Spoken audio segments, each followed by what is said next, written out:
बिहार में 6 से 8 की शिक्षक भर्ती के लिए सामाजिक विज्ञान यह सब्जेक्ट जिन भी अभ्यर्थियों ने चुना है उन सभी लोगों का स्वागत करता है द मास्टर, आपका अपना यूट्यूब चैनल। तो भैया आप सभी लोगों को पता है कि आपके पेपर में जो सब्जेक्ट का पेपर होगा वो टोटल 80 नंबरों का पेपर होगा। तो हम लोग यहाँ पर आपके लिए इन टोटल सब्जेक्ट के 80 नंबरों का एक बेहतरीन सा प्रैक्टिस सेट लेकर आए हैं। लेकिन प्रैक्टिस सेट स्टार्ट करने से पहले आपसे कुछ बातें करना बहुत ज़्यादा आवश्यक है। देखिए भैया, अब आपके पास बिल्कुल भी समय नहीं बचा हुआ है, तो आप अब जो है सिर्फ काम की चीज़ें पढ़िए।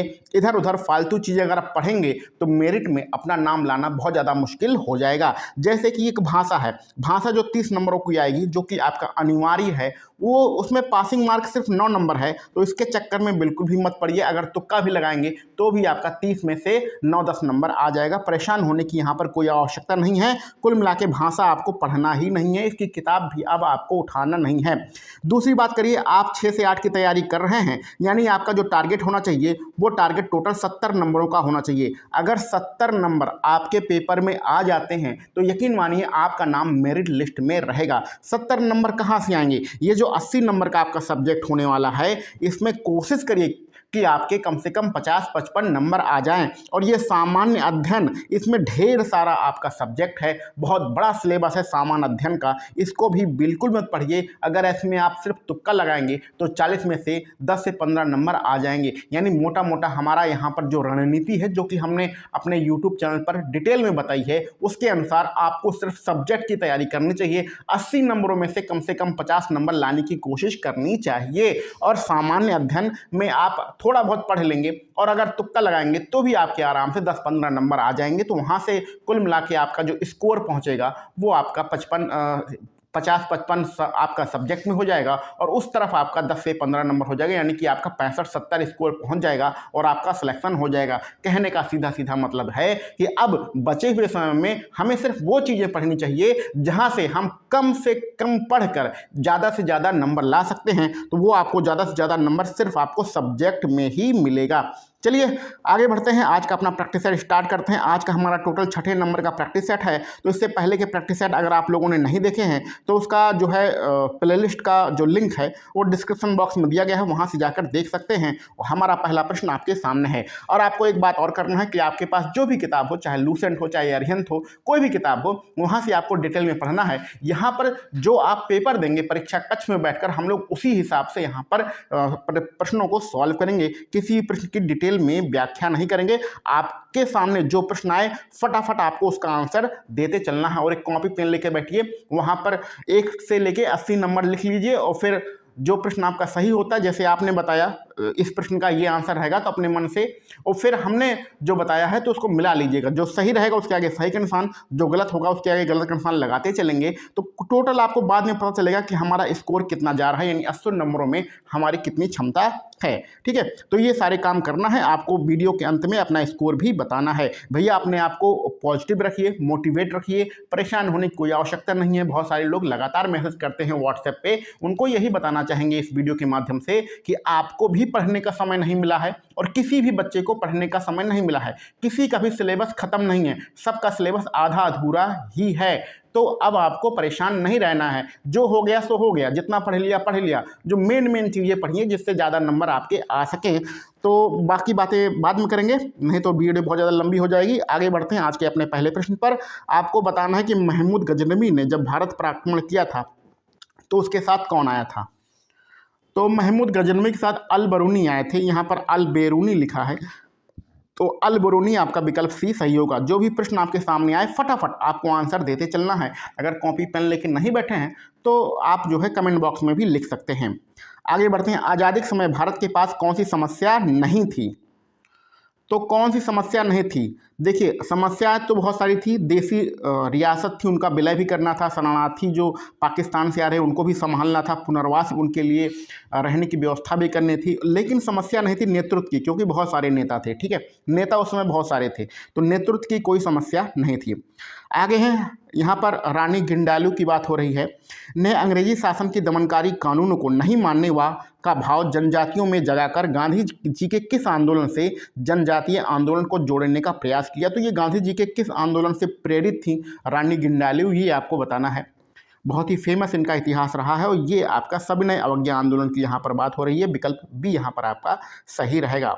आगे बढ़ते हैं। नालंदा विश्वविद्यालय में जो विद्यार्थियों का प्रवेश होता था उसका क्या आधार होता था?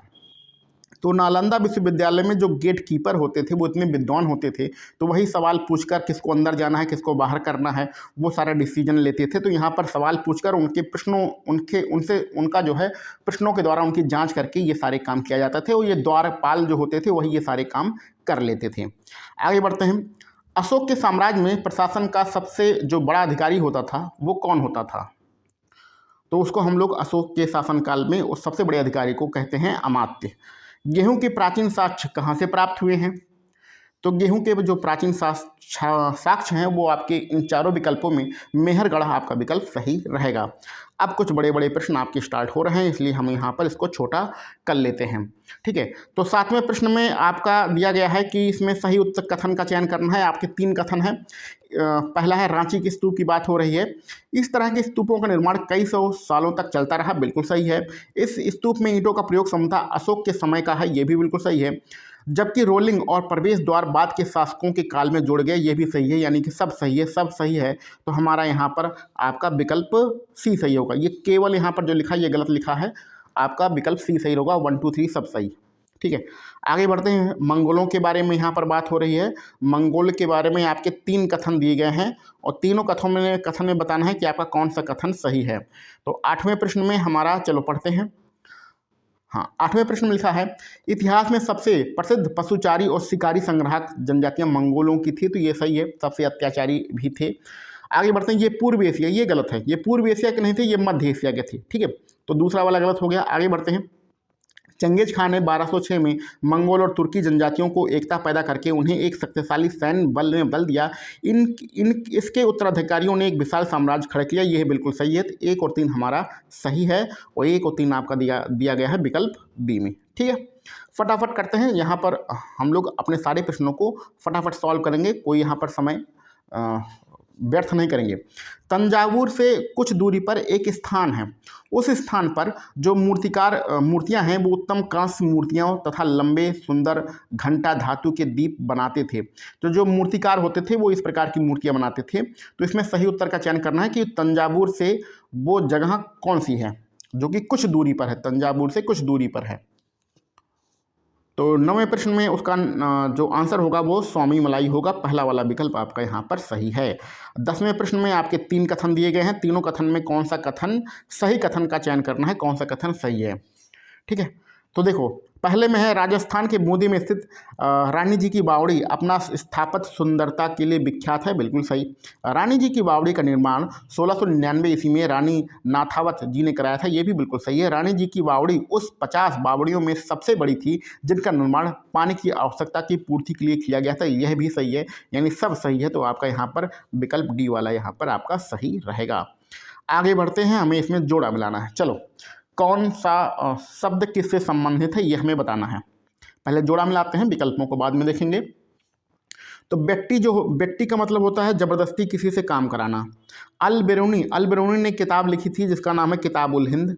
ठीक है, कन्नौज नगर जो कन्नौज नगर है वो त्रिपक्षीय संघर्ष के लिए फेमस है। इतिहास में इसमें 3 पक्ष की लड़ाई के बारे में बताया गया था। और उर जो होते हैं, उर का मतलब होता है, उर को हम लोग जो किसानों के रहने की जगह होती थी उसको उर कहते हैं।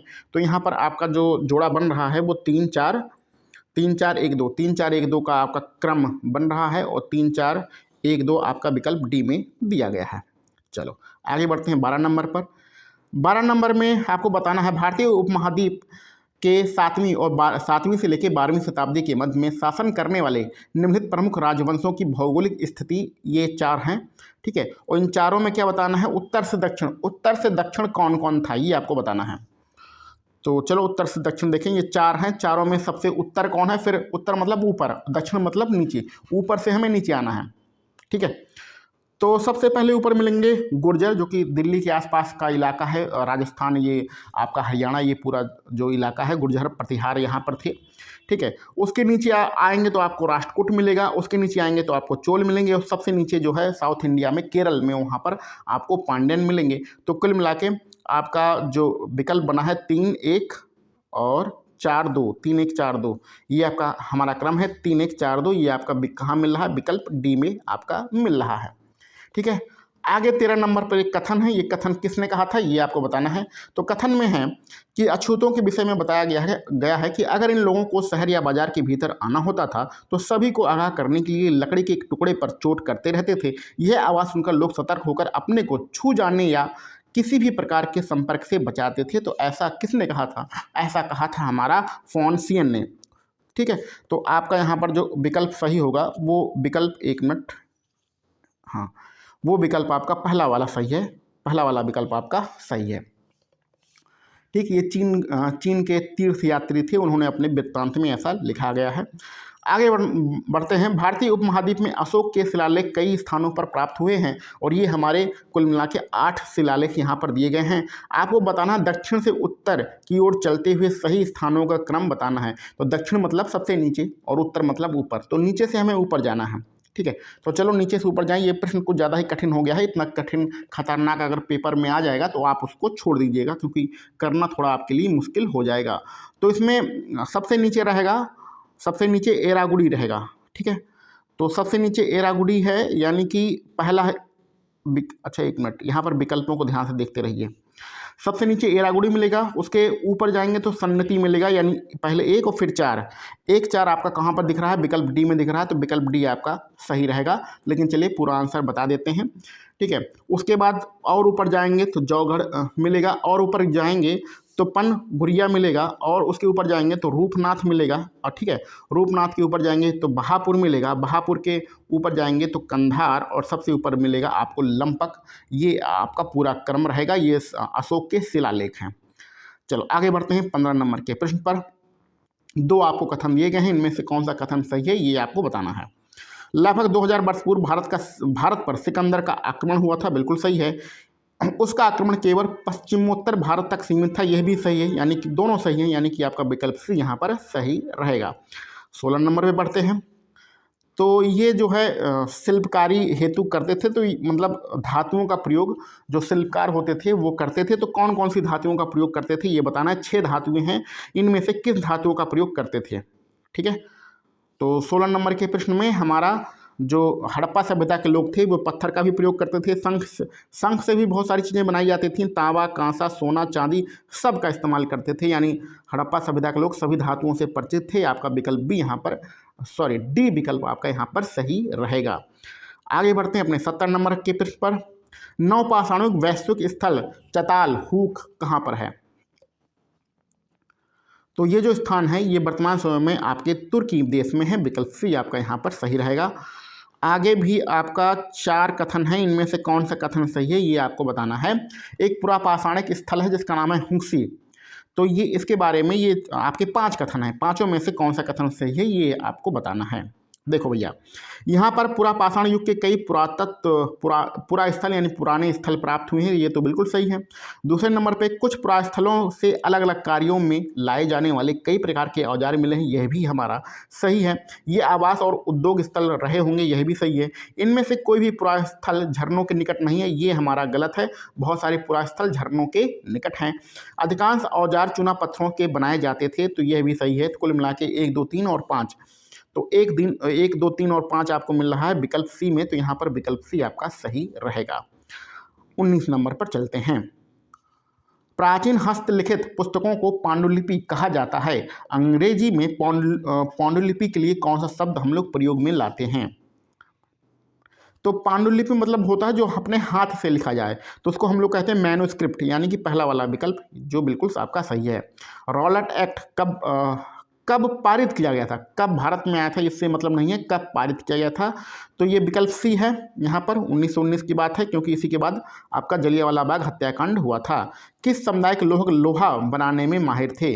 तो लोहा बनाने में जो माहिर थे वहाँ पर आपका विकल्प सी अगरिया समुदाय के लोग थे, तो विकल्प सी आपका सही रहेगा। 22 नंबर पर बढ़ते हैं। 1857 के विद्रोह में किसने भविष्यवाणी किया था कि अंग्रेजों का शासन है वो जल्दी ही खत्म होने वाला है? ऐसा किसने कहा था? तो ऐसा कहा था मौलवी अहमदुल्ला शाह ने, तो यहाँ पर आपका विकल्प बी वाला सही रहेगा। किस वर्ष बंगाल में अकाल से लगभग 1/3 आबादी समाप्त हो गई थी? तो ये बात हो रही है 1770 की, आपका विकल्प भी यहाँ पर सही है। किस वर्ष मैसूर में सहायक संधि की गई थी? तो मैसूर के साथ सहायक संधि कब किया गया था? तो ये 1799 की बात है, जब टीपू सुल्तान हार गए थे। विकल्प भी यहाँ पर आपका सही है। 1946 में किस स्थान पर पुलिस बलों ने घटिया भोजन के खिलाफ हड़ताल कर दिया था? तो 1946 में ये बात हो रही है आपका विकल्प सी दिल्ली की यहाँ पर बात हो रही है। फोर्ट गैलेस्टर कहाँ पर है? तो ये नाम से भी आपको पता चल रहा है, ठीक है। ऐसे फोर्ट जहाँ पर शब्द लिखा हो वो समझ जाइए कि वो ज़्यादातर उसका जो आंसर होगा वो बंगाल ही होगा, तो पश्चिमी बंगाल में ये स्थित है। आगे बढ़ते हैं। निम्नलिखित में से कौन सुमेलित नहीं है, यानी किसका जोड़ा यहाँ पर गलत है? तो खाद्य फसलें होती हैं गेहूँ, चावल, मक्का और बाजरा, बिल्कुल सही है। और रेशेदार फसलें होती हैं जूट, कपास, ये भी सही है। पेय पदार्थ होते हैं चाय और कहवा, ये पेय फसलें हैं। और दलहन फसलें होती हैं तिल और सरसों, ठीक है। तो दलहन फसलें होती हैं तिल और सरसों। तिल जो है, तिल से तेल निकाला जाता है, ये दलहन, और सरसों से भी तेल निकाला जाता है। तो दलहन ये जो है दलहन फसलें नहीं कहलाती हैं, ठीक है। तो आपका जो विकल्प कौन सा है? डी, विकल्प डी सुमेलित नहीं है, ठीक। तो दलहन की फसलों में हमारा अरहर आता है, चना आता है, मटर आता है, ये सारी चीज़ें आती हैं। 28 नंबर में आपको जोड़ा मिलाना है। परमाणु ऊर्जा केंद्र है और वह कहाँ पर स्थित हैं? चलो, कलपक्कम कहाँ पे भैया? कलपक्कम है आपके तमिलनाडु में। तारापुर कहाँ है? तारापुर आपका महाराष्ट्र में है। कहाँ जाएगा? महाराष्ट्र के पास। नरोरा अपने प्यारे उत्तर प्रदेश में है। और कैंगा बचा है कर्नाटक, तो कर्नाटक में रहेगा। तो विकल्प आपका कौन सा सही होगा? 2 4 1 3। तो 2 4 1 3 आपका विकल्प सही है। 2 4 1 3। तो ये आपका पहला वाला ही जोड़ा यहाँ पर आपको मिल रहा है, ठीक। चलो आगे बढ़ते हैं। काल गुरली और कूलगार्डी, ये सोने की खानी है। काल गुरली और कूलगार्डी बहुत ही फेमस हैं। तो ये किस देश में है? तो ये है ऑस्ट्रेलिया में। आपका विकल्प सी यहाँ पर सही रहेगा। आगे बढ़ते हैं। पृथ्वी पर अलवण, मतलब ऐसा जल जिसमें लवण की मात्रा नहीं पाई जाती, यानी कुल मिला के हम कह सकते हैं कि मीठा जल। तो पृथ्वी पर कितने प्रतिशत मात्रा में मीठा जल उपलब्ध है? तो मीठे जल का जो प्रतिशत है वो आपका लगभग 2.7% है। आपको पता है लगभग 71% भाग में हमारा जल है, लेकिन उस पीने लायक पानी जो है वो 2.7% है। इनमें से कौन सा सड़क का भूमिगत निर्माण है? आसान प्रश्न है, कोई इसमें दिक्कत की बात है नहीं। यहाँ पर है भूमिगत निर्माण है सबवे, ठीक है। फ्लाईओवर ऊपर बनाया जाता है, एक्सप्रेस वे ऊपर बनाया जाता है, मेट्रो ऊपर बनाया जाता है, सबवे नीचे बनाया जाता है जमीन के नीचे, ठीक है, भूमिगत जमीन के नीचे। आगे बढ़ते हैं 37 नंबर के प्रश्न पर। जलधाराओं के बारे में आपको जोड़ा मिलाना है। तो पहले जोड़ा मिलाते हैं, विकल्पों को बाद में देखेंगे। चलो, अगुलहास की धारा कहाँ पर है, कहाँ पर बहती है भैया? तो ये हिंद महासागर के पास जाएगा। केनारी धारा जो है अटलांटिक महासागर में जाएगा, लेकिन ये उत्तरी अटलांटिक महासागर के पास जाएगा। कैलिफोर्निया की जो धारा है ये प्रशांत महासागर में जाएगा, तो कैलिफोर्निया उत्तरी प्रशांत महासागर। और बिगुला की जो धारा होती है वो दक्षिणी अटलांटिक धारा, यानी सीधा सीधा ये आपका जोड़ा बनेगा। तो यहाँ पर जो आपका क्रम बना है 2 3 1 4, 2 3 1 4 का हमारा क्रम बना है। 2 3 1 4 आपका विकल्प डी में दिख रहा है। तो विकल्प डी आपका यहाँ पर सही है। आगे बढ़ते हैं। किस वायुमंडलीय परत में आयन होते हैं और वायरलेस संचार में मदद करते हैं? तो आप जो रेडियो से या फिर जो मोबाइल चला रहे हैं ना, ये आयन मंडल के कारण ही है। तो आयन मंडल यहाँ पर तो नहीं दिया गया है। आयन मंडल, ये आयन जो पाए जाते हैं आयन मंडल में पाए जाते हैं, लेकिन यहाँ पर हमारा जो विकल्प है वो आयन मंडल नहीं दिया गया है, तो ये गलत है। बाह्य, देखो यहाँ पर देखो, किसी प्रश्न में एक ही शब्द को 2-3 तरीके से लिखा जाता है। तो यहाँ पर क्या लिखा गया है? जो बाह्य मंडल है, जिसको हम लोग आयन मंडल कहते हैं, उसके लिए यहाँ पर ताप मंडल शब्द का प्रयोग किया गया है। वैसे इसका जो सही आंसर होगा वो आयन मंडल होगा। अधिकांश किताबों में आयन मंडल ही लिखा होता है, और कुछ यहाँ पर वायुमंडल को ताप मंडल के नाम से भी जानते हैं। तो यहाँ पर हमारा ताप मंडल सही होगा, ठीक है। तो ताप मंडल को आप आयन मंडल ही मान के चलिए। आगे बढ़ते हैं अपने 34 नंबर के प्रश्न पर। निम्नलिखित में से कौन सी तटीय स्थलाकृति समुद्री तरंगों द्वारा बनाई जाती है? तो कौन कौन सी बनाई जाती है भैया 34 नंबर के प्रश्न में? आपका क्या सही होगा? समुद्री गुफाएं बनती हैं, तटीय मेहराब बनते हैं, स्ट्राइक बनते हैं, समुद्री भृगु बनते हैं, सब मिलते हैं, सब यहाँ पर आपके बनते हैं। तो कुल मिला के आपका विकल्प डी उपयुक्त सभी हमारा यहाँ पर सही होगा। 35 नंबर के प्रश्न में भू प्रॉपर्टी के ठीक नीचे मेटल कितनी गहराई तक फैला हुआ है? फटाफट इसका आंसर दीजिए। आपका जो प्रश्न होगा वो 2900 किलोमीटर तक ये गहराई में फैला हुआ है। विकल्प सी आपका यहाँ पर सही रहेगा। हिमालय के सबसे दक्षिणी भाग को क्या कहा जाता है? तो हिमालय का जो सबसे दक्षिणी यानी सबसे नीचे वाला भाग है उसको हम लोग शिवालिक पहाड़ियों के नाम से जानते हैं। पहला वाला विकल्प आपका सही है। वायुमंडल में किन गैस का प्रतिशत सर्वाधिक है? कौन सी गैस सर्वाधिक है? बिल्कुल आसान सा प्रश्न है, बच्चों वाला प्रश्न है। कक्षा 5 की किताब में आपको मिल जाएगा। कक्षा 5 ने कक्षा 4 की किताब में ये लिखा है नाइट्रोजन। वृक्षों के वितरण को दिखाने वाले मानचित्र को हम लोग क्या कहते हैं? तो 38 नंबर में आपका हम लोग थीमेटिक मानचित्र इसको कहते हैं। आपका विकल्प भी यहाँ पर सही रहेगा। आगे बढ़ते हैं। ग्रहों को उनके परिक्रमण काल के अनुसार अवरोही क्रम में लिखना है। अवरोही का मतलब होता है सबसे बड़ा जिसका परिक्रमण काल हो उसको लिखना है, फिर उससे छोटा, फिर उससे छोटा। ठीक है।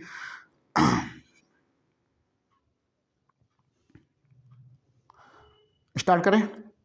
इस प्रश्न को थोड़ा सा देखना पड़ेगा।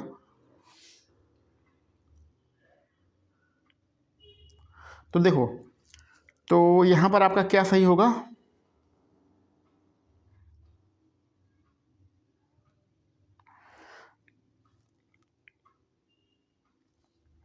यहां पर आपका विकल्प, एक मिनट, इसमें थोड़ा सा दिमाग लगाना पड़ेगा क्योंकि ये थोड़ा कंफ्यूज करने वाला प्रश्न है। देखो, अवरोही क्रम परिक्रमण काल के अनुसार अवरोही क्रम में लिखो। आरोही क्रम होता तब तो ये सही रहता। अवरोही क्रम में लिखना है जो कि यहाँ पर गलत है। ये आरोही क्रम होना चाहिए। अच्छा, सॉरी, परिभ्रमण परिक्रमण, हाँ, सॉरी, थोड़ा समझने का यहाँ पर गलती हो गया था। परिक्रमण काल मतलब होता है अपनी धुरी, परिक्रमण काल का मतलब होता है अपनी धुरी पर नाचते हैं। ठीक है, तो परिक्रमण काल अपनी धुरी पर अवरोही क्रम में परिभ्रमण और परिक्रमण, हाँ सही है।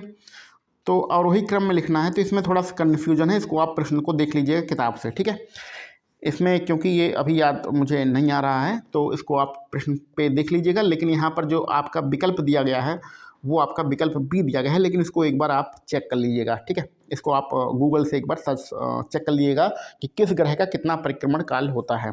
ठीक, चलो आगे बढ़ते हैं। ह्वांगहो नदी घाटी सभ्यता कहाँ पर विकसित है? कुल मिला के आपसे पूछा जा रहा है कि ह्वांगहो नदी कहाँ पर है। तो सबको पता है ये चाइना की नदी है, तो विकल्प ए यहाँ पर सही है।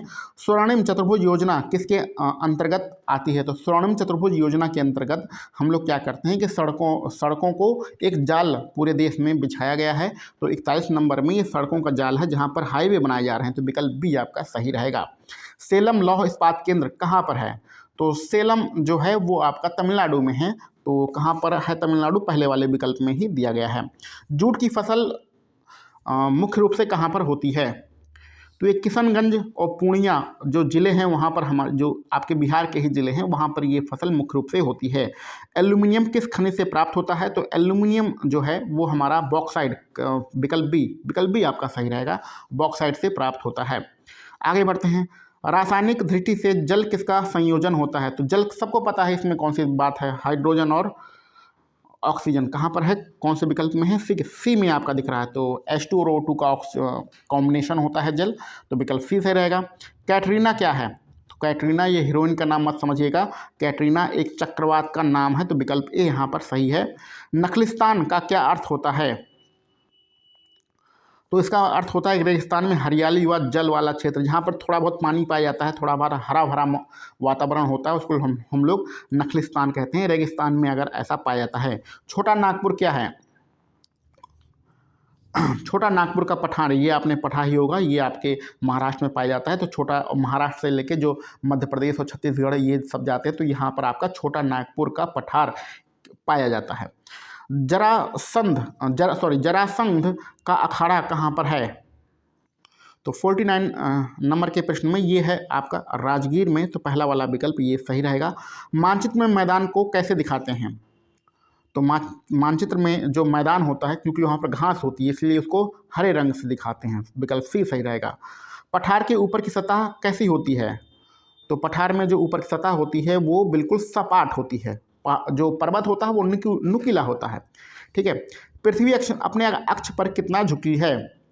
तो पृथ्वी अपने जो अक्ष पर है 23.5 डिग्री का उसका झुकाव है, विकल्प डी सही रहेगा।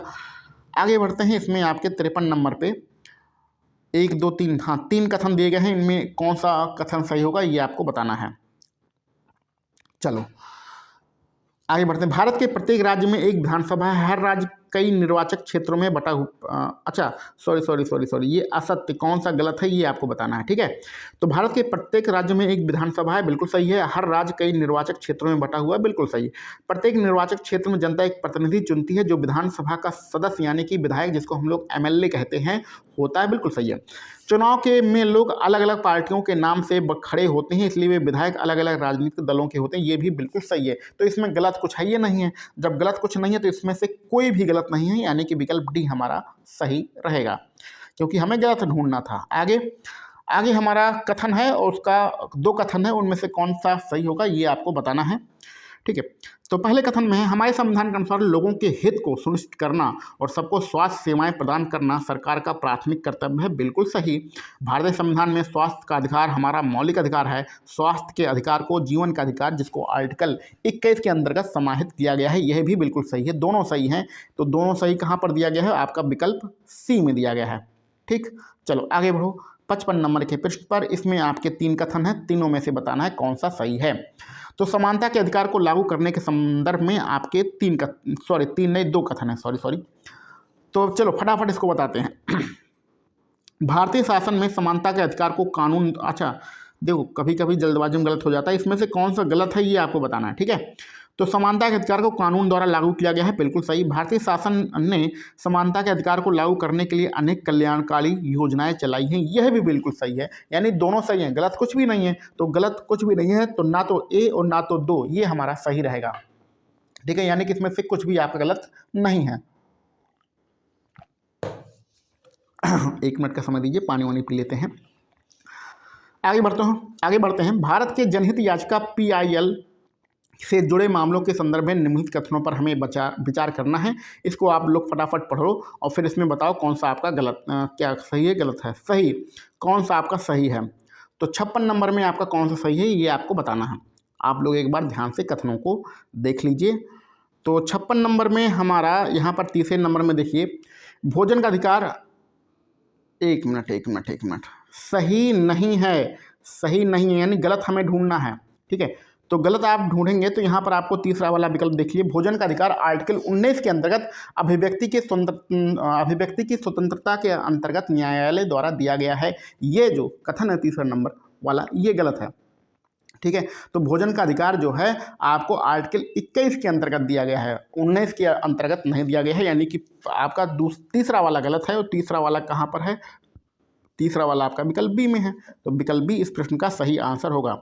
57 नंबर के प्रश्न आपके सामने हैं, इसमें भी आपके 3 कथन हैं, कौन सा सही इसमें? हाँ, इसमें सही आपको चुनना है, कौन सा कथन सही है। ठीक है।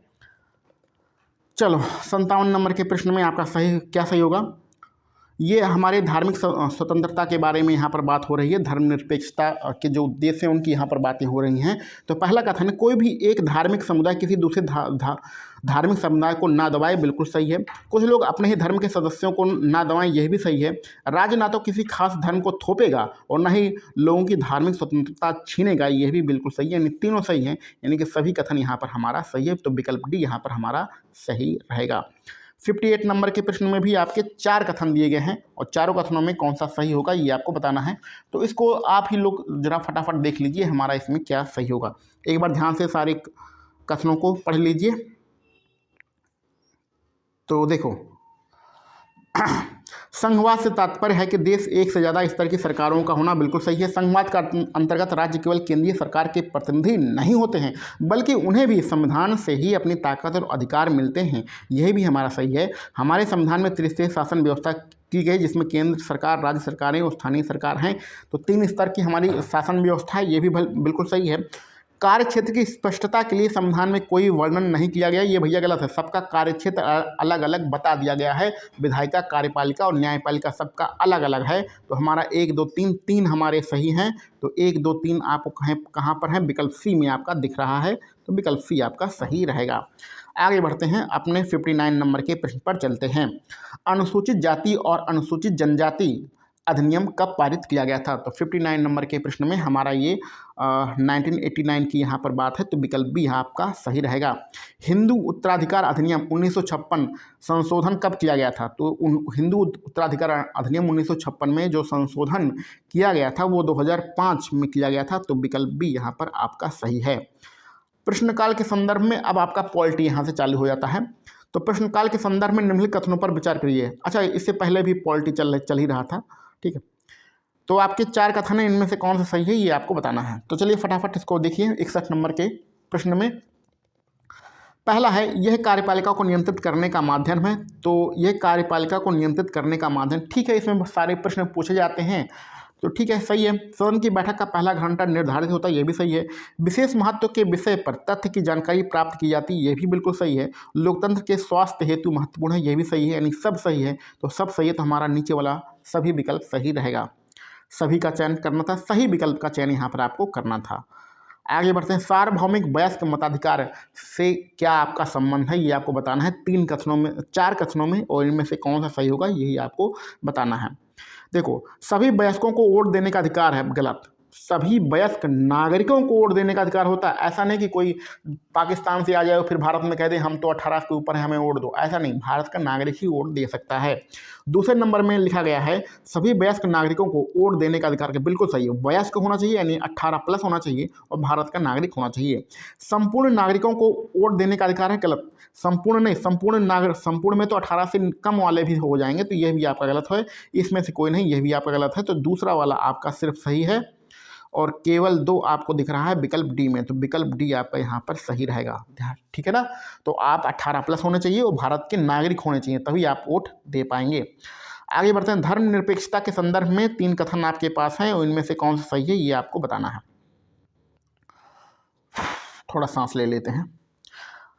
चलो, भारत एक धर्मनिरपेक्ष राज्य है, बिल्कुल सही। प्रत्येक नागरिक को धार्मिक स्वतंत्रता प्राप्त है, प्रत्येक व्यक्ति को धार्मिक स्वतंत्रता प्राप्त है, यह भी सही है। भारत को हिंदू राष्ट्र माना जाता है, ये हमारा गलत है। तो 1, 2 हमारे सही हैं। तो 63 नंबर के प्रश्न में 1 और 2, प्रत्येक व्यक्ति को हाँ, 1, 2 हमारे सही हैं। 1, 2 कहाँ पर है? आपका पहले वाले विकल्प में है, तो पहला वाला विकल्प आपका सही रहेगा। आगे बढ़ते हैं 64 नंबर के प्रश्न पर। भारतीय संविधान के अंतर्गत शक्तियों का विभाजन कितने स्तरों पर होता है? तो जो शक्तियों का विभाजन होता है वो 3 स्तरों पर होता है। 3 प्रकार की हमारी जो है जो मतलब आप जानते हैं, आपका विधायिका होती है, कार्यपालिका होती है और न्यायपालिका होती है। मौलिक अधिकार के उल्लंघन पर संविधान के किस भाग के अंतर्गत सहायता प्राप्त की जाती है? तो आपको कुल मिला के बताना है कि मौलिक अधिकार संविधान के किस भाग में दिए गए हैं। तो मौलिक अधिकार जो है वो भाग 3 में है, ठीक है। आगे बढ़ते हैं, संविधान सभा की प्रथम व अंतिम बैठक कब हुई थी? तो संविधान सभा की जो प्रथम बैठक थी वो 9 दिसंबर 1946 को थी, और अंतिम बैठक 24 जनवरी 1950 को थी। तो यानी कि विकल्प बी यहाँ पर आपका सही रहेगा। आगे बढ़ते हैं, संविधान के विशिष्ट लक्षणों के आधार पर उचित विकल्प का हमें चयन यहाँ पर करना है। तो इसमें सही विकल्प का हमें चयन करना 67 नंबर पे। तो देखिए, संघवाद बिल्कुल सही है। संसदीय शासन प्रणाली, ये भी हमारी विशेषता है। शक्तियों का बंटवारा, ये भी सही है। मौलिक अधिकार भी दिया गया है संविधान में, ये भी सही है। धर्मनिरपेक्षता भी है, यह भी सही है। यानी सब सही, संविधान में ये सारी चीज़ें हमारे उपलब्ध हैं, यानी कि यहाँ पर आपका पहला वाला विकल्प सही रहेगा। खबर लहरिया ये एक समाचार पत्र था, और ये कहाँ से प्रकाशित होता था? तो खबर लहरिया का जो संबंध है वो चित्रकूट जिले से है, विकल्प सी सही रहेगा। अंतर्राष्ट्रीय महिला दिवस कब मनाया जाता है? तो ये मनाया जाता है आपका 8 मार्च को, तो विकल्प सी यहाँ पर आपका सही रहेगा। आगे विधानसभा के बारे में आपको 4 कथन दिए गए हैं, इनमें से कौन सा सही होगा ये आपको बताना है 70 नंबर के प्रश्न पर, ठीक है। तो देखो, विधानसभा के सदस्य को सांसद कहते हैं, ये गलत है। विधानसभा के सदस्य को हम लोग सांसद नहीं कहते हैं, क्या कहते हैं? विधायक कहते हैं। आगे दूसरे नंबर में, विधानसभा के सदस्य जनता द्वारा प्रत्यक्ष रूप से चुने जाते हैं, बिल्कुल सही। एमएलए विधानसभा का सदस्य होता है, ये भी सही। राज्य के विधानमंडल को संसद कहा जाता है, ये हमारा गलत है। संसद हमारा केंद्र सरकार में होता है। तो दूसरा और तीसरा हमारा सही है, बाकी सब गलत हैं। तो यहाँ पर आपका विकल्प बी जो है वो हमारा सही रहेगा। 71 नंबर के प्रश्न में आर्टिकल 15 के बारे में लिखा गया है और इसमें से कौन कौन सा कथन सही होगा ये आपको बताना है। इसको एक बार आप ध्यान से देख लीजिए। दो आपके कथन हैं, दोनों में से कौन सही होगा ये आपको बताना है 71 नंबर के प्रश्न पे। तो आप लोगों ने एक बार देख लिया होगा, ये दोनों कथन यहाँ पर सही हैं, दोनों कथन सही हैं, तो यानी कुल मिला के हमारा यहाँ पर सी वाला विकल्प यहाँ पर सही रहेगा। आगे बढ़ते हैं 72 नंबर के प्रश्न पर। ग्राम सभा ग्राम पंचायत पर विभिन्न माध्यमों से नियंत्रण रखती है, इसके संबंध में आपके 4 कथन दिए गए हैं और चारों में से कौन सा सही होगा ये आपको बताना है। चलिए एक बार आप 72 नंबर का प्रश्न एक बार ध्यान से देख लीजिए। चलो देखते हैं। ग्राम सभा की बैठक में ग्राम पंचायत अपना योजनाएं लोगों के सामने रखती है, बिल्कुल सही। विभिन्न समितियों के माध्यम से ग्राम सभा ग्राम पंचायतों पर नियंत्रण रखती है, यह भी सही है। पैसों का दुरुपयोग एवं कोई गलत कार्य ना हो इसकी निगरानी भी ग्राम सभा करती है, यह भी सही है। ग्राम सभा चुने हुए प्रतिनिधियों पर नजर रखती है और गाँव के लोगों के प्रति उनकी जवाबदेही सुनिश्चित करती है, सब सही है। ग्राम सभा के बारे में और ग्राम पंचायत के बारे में सब सही है, यानी कि विकल्प डी यहाँ पर हमारा सही रहेगा। आगे बढ़ते हैं 73 नंबर के प्रश्न पर। ग्रामीण और शहरी क्षेत्र में स्वच्छता को बढ़ावा देने हेतु केंद्र सरकार द्वारा स्वच्छ भारत मिशन का शुभारंभ कब किया गया? तो ये है 2014 की बात, 2 अक्टूबर 2014 आपका विकल्प डी यहाँ पर सही रहेगा। हिंदू उत्तराधिकार जो अधिनियम है कब लागू किया गया था? तो ये संशोधन तो ये लागू तो हुआ था 1956 में, लेकिन इसमें संशोधन जो किया गया था वो आपका कौन सही होगा? ये 2005, ठीक है। ये प्रश्न अभी ऊपर भी मिला था, 2005 में संशोधन वाला ऊपर भी आपको मिला है। ग्राम पंचायत के संदर्भ में कौन सा कथन सही है ये आपको बताना है। 4 कथन आपके दिए गए हैं, चारों में से कौन सा कथन आपका सही है एक बार आप लोग ध्यान से देख लीजिए। पहला पढ़ते हैं। स्थानीय कर लगाना व इकट्ठा करना, ये भी सही है। गाँव के लोगों को रोजगार देने संबंधी सरकारी योजनाएं लागू करना, तो सरकारी योजनाएं लागू करा, ये भी सही है। सड़कों नालियों स्कूलों भवनों के निर्माण के और रखरखाव करना, तो ये भी सही है। सफाई स्वास्थ्य कर्मियों की भर्ती, तो कर्मियों की भर्ती नहीं कर सकता है, ये राज्य सरकार करती है। तो 1, 2, 3 हमारा सही है और ये आपको मिलेगा पहले वाले विकल्प में, ठीक। चलो आगे बढ़ते हैं। पंचायती राज प्रणाली का गठन किया जाता है, तो पंचायती राज प्रणाली हमें पता है 3 स्तर की होती है, ग्राम पंचायत, पंचायत समिति और जिला पंचायत, यानी तीनों स्तर यहाँ पर आपको मिलेंगे पहले वाले विकल्प में, तो पहला वाला विकल्प सही रहेगा। 77 नंबर के प्रश्न में आपका 2 कथन दिया गया है, इनमें से कौन सा हमारा, अच्छा ये कथन और कारण है, ठीक है। तो चलो 77 नंबर का प्रश्न पढ़ते हैं। लोकतांत्रिक सरकार को प्रायः प्रतिनिधि लोकतंत्र कहा जाता है, कथन हमारा सही है। कारण में लिखा गया है प्रतिनिधि लोकतंत्र में लोग सीधे भाग लेते हैं, सीधे भाग नहीं लेते हैं बल्कि चुनाव के माध्यम से चुन कर आते हैं जनता द्वारा, तो आपका कथन तो सही है लेकिन कारण गलत है, तो इस प्रकार से आपका विकल्प सी यहाँ पर आपका सही रहेगा। 78 नंबर के प्रश्न में प्रस्तावना के बारे में आपको 4 कथन दिए गए हैं, इनमें से बताना है कौन कौन सा कथन आपका सही है, ठीक है। 1 मिनट, हाँ, तो 4 कथन आप पढ़ लीजिए। पहले में लिखा है ये सामाजिक आर्थिक और राजनीतिक न्याय सुनिश्चित करता है, बिल्कुल सही। इसके विचार अभिव्यक्ति की स्वतंत्रता का उल्लेख है, यह भी सही है। इसे 26 जनवरी 1950 को अंगीकार किया गया था, ये हमारा गलत है। ये 1949 को अंगीकार किया गया था, इसमें कभी भी संशोधन नहीं हुआ, ये भी गलत है। इसमें प्रस्तावना में संशोधन किया जा चुका है, तो पहला और इसमें हमारा क्या रहेगा, पहला और दूसरा ही सही रहेगा, तो आपका विकल्प सी यहाँ पर सही होगा, ठीक। आगे संविधान की प्रस्तावना में पहली बार संशोधन कब हुआ था, इसी से संबंधित प्रश्न अभी हमें ऊपर मिला है और ये पहली बार जो संशोधन हुआ था 1976 में हुआ था। आज का अपना आखिरी प्रश्न, अनेकता में एकता का विचार किसने दिया था? तो ये विचार दिया था पहले जो प्रधानमंत्री थे पंडित जवाहरलाल नेहरू ने। तो यहाँ पर टोटल हम लोगों ने सामाजिक विज्ञान के जो आपका सब्जेक्ट का पेपर है उसके 80 प्रश्नों को सॉल्व किया है।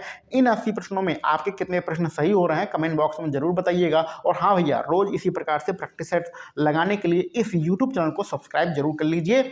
आप लोग अध्यापक बनने की तैयारी कर रहे हैं और हम भी आपकी ही तरह उत्तर प्रदेश में बेसिक में लगभग 3 सालों से अपना पढ़ा रहे हैं, तो हमारा आपका संबंध इसी प्रकार से आगे बना रहेगा। 69,000 शिक्षक भर्ती में चयनित होकर हम भी सहायक अध्यापक के पद पर कार्य कर रहे हैं। आप सभी लोग हमारे साथ जुड़े रहने के लिए यूट्यूब चैनल को सब्सक्राइब कर लीजिए और इसी प्रकार रोज जब तक आपका पेपर नहीं हो जाता है तब तक हमारे साथ जुड़कर प्रैक्टिस सेट को जरूर लगाइए। और हाँ, कमेंट बॉक्स में जरूर बताइएगा कि आपके कितने नंबर आए हैं इन 80 नंबरों के पेपर में। तो चलिए मिलते हैं अगले वीडियो लेक्चर में। आप सभी लोगों को वीडियो वीडियो देखने के लिए बहुत बहुत धन्यवाद।